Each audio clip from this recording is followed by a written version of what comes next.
আসসালামু আলাইকুম গাইস, আপনারা সবাই কেমন আছেন?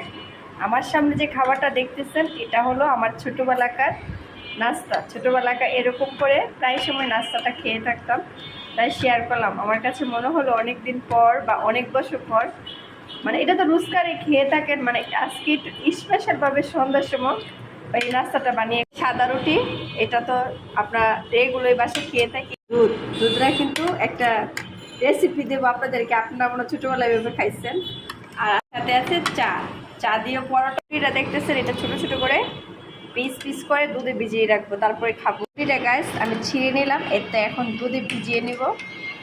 অনেক মজা কিন্তু গাইস এই খাবারটা, দুধে ভিজিয়ে রুটি, পরোটা দিয়ে চা, পরোটা দিয়ে ডিম রোল করে। হ্যাঁ, রেখে দিলাম আর কি, ছোটোবেলা খাওয়াই যে এইভাবে পরোটাটা খাইতে খুবই মজা।